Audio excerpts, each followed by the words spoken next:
Et pour parler de ce virus, nous sommes avec l'épidémiologiste Jafar Ekel. Bonjour Jafar Ekel, merci d'avoir accepté notre invitation. Bonjour, avec plaisir. Alors, la variole du singe est classée comme zoonose virale. Qu'est-ce que cela signifie? Pouvez-vous l'expliquer à nos téléspectateurs? Alors, écoutez, une zoonose, nous avons l'habitude en épidémiologie et maladies infectieuses, ce sont des maladies qui sont transmises de l'animal à l'homme. On connaît cela depuis plus d'une cinquantaine d'années et bien plus. Et d'ailleurs, ce n'est pas une maladie nouvelle, hein, contrairement à la Covid-19. C'est une maladie qui était connue, réémergente, depuis déjà dans les années 70, hein, en Afrique centrale, en Afrique donc de l'Ouest, République démocratique du Congo, Nigeria, Centrafrique, etc., et bien d'autres pays. Et donc, cette maladie qui est transmise de l'animal à l'homme risque, dû à un certain nombre de circonstances, de se transmettre de plus en plus facilement de l'homme à l'homme, et ce qui pourrait créer évidemment des situations d'inquiétude épidémiologique comme des épidémies ou des pandémies. Ce n'est pas le cas pour l'instant, mais c'est une zoonose qu'il faut surveiller et je pense que le Maroc a bien fait les choses en préparant de suite un plan de riposte aux zoonoses que nous connaissons et pour lesquelles nous avons maintenant l'occasion de gérer. Jafar Ekel, on aura l'occasion de parler de ce plan de riposte mis en place par le Royaume, mais pouvez-vous revenir sur la transmission? Comment se fait la transmission? Alors la transmission de l'animal à l'homme va se faire par contact direct, essentiellement donc un contact avec la peau, avec une lésion, avec également des sécrétions, des fluides, les fluides évidemment normaux que nous avons, c'est-à-dire le fluide sanguin et d'autres types donc, de fluides physiologiques. Et évidemment, la transmission peut également se faire par contact proche entre humains, prolongé plus de 3 heures, en contact évidemment avec les lésions cutanées, parce qu'il y a des lésions cutanées, ou par inhalation d'un certain nombre donc d'aérosols ou des croûtes des lésions cutanées qui sont en suspension et qu'on risquerait d'inhaler, ou par des objets évidemment contaminés donc de façon récente, lorsque nous sommes bien sûr en contact de façon prolongée.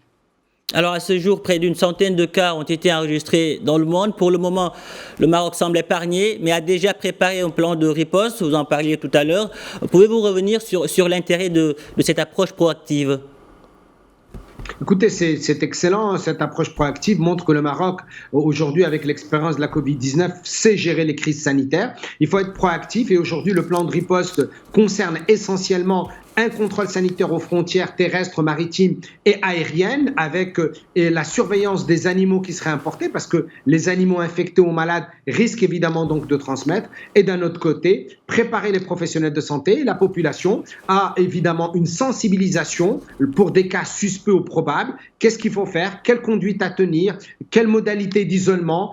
Quelle modalité donc de prise en charge? Sachant évidemment qu'il ne faut pas paniquer, il faut rester dans la juste mesure donc des choses. C'est une maladie qu'il faut surveiller, dont la majorité des cas guérissent spontanément au bout de 2 à 4 semaines. Quelques cas peuvent être compliqués, évidemment. La létalité également est là à peu près entre 3 et 10%, mais il ne faut pas paniquer. La majorité des cas sont des cas qui restent quand même contrôlables et bénins. Il faut évidemment que nos confrères médecins généralistes et pédiatres aident à surveiller et mettent en isolement et prise en charge les cas qui sont suspects ou probables, conformément aux directives du ministère de la Santé. Justement, pour le moment, Jafar Ekel, il n'y a pas de traitement, mais en termes de prévention, qu'est-ce qu'il faut déjà adopter comme habitude ? Écoutez, déjà, pour une personne qui est suspecte ou qui est un cas probable, il faut absolument l'isoler. Et l'isolement, c'est selon la situation, c'est entre 2 à 3 semaines. Hein, ça correspond à la période d'incubation maximale donc, de la maladie. Il faut évidemment se protéger, rester à l'écart donc, de ces personnes, parce qu'il y a un risque de contamination soit directe, soit indirecte par inhalation. Il n'y a pas donc de traitement. Il y a évidemment quelques vaccins qui ont fonctionné dans le dernier en 2019. Mais je crois qu'aujourd'hui, ce qui est le plus important, c'est d'isoler donc les cas et leur apporter le traitement symptomatique le plus rapidement et ne pas permettre la transmission et la contagiosité donc d'autres personnes, soit à travers des contacts d'animaux infectés, soit à travers le contact avec des personnes, des humains, qui seraient des cas probables ou des cas suspects. Et quelles sont les dispositions à prendre par rapport aux animaux de compagnie ?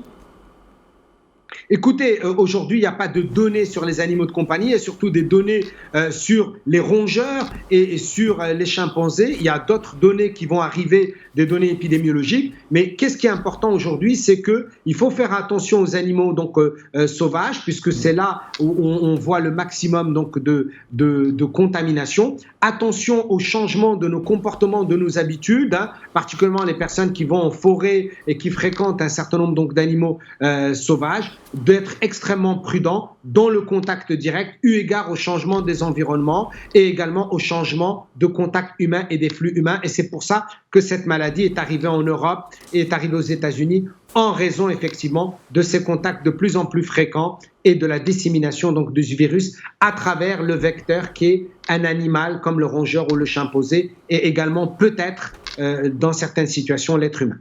Jafar Ekel, merci pour toutes ces précisions. Merci d'avoir répondu à nos questions. Merci à vous.